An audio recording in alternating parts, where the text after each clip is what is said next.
আসসালামু আলাইকুম বন্ধুরা, সবাই কেমন আছো? আজকে তোমাদের মাঝে নতুন আরেকটি রেসিপি নিয়ে হাজির হলাম। প্রথমে করলা গাছ থেকে করলার ডগা এবং পাতা নিয়ে নিব। তারপর সেই পাতাগুলোকে কুচি কুচি করে কেটে নেব।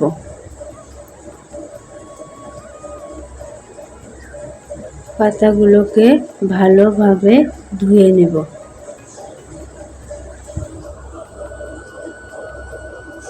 পাতাগুলোকে লবণ দিয়ে ভাপ দিয়ে নিব। তারপর চেপে চেপে পাতা থেকে সব পানি বের করে নেব। তারপর চুলায় একটা কড়াই বসিয়ে দিয়ে দেব এবং পরিমাণ মতো তেল দিয়ে দেব। তেলটা একটু গরম হলে তাতে একটু রসুন কুচি দিয়ে দেব।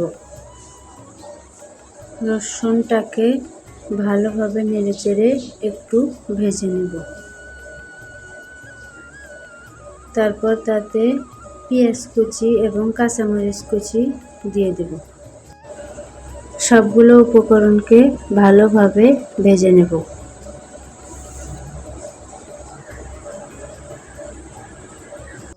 তারপর আগে থেকে সিদ্ধ করে রাখা করলা শাকগুলো তেলে দিয়ে দেব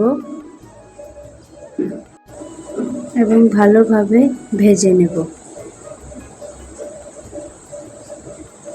ভালো করে ভেজে নেওয়া হয়ে গেলে নামিয়ে নেব।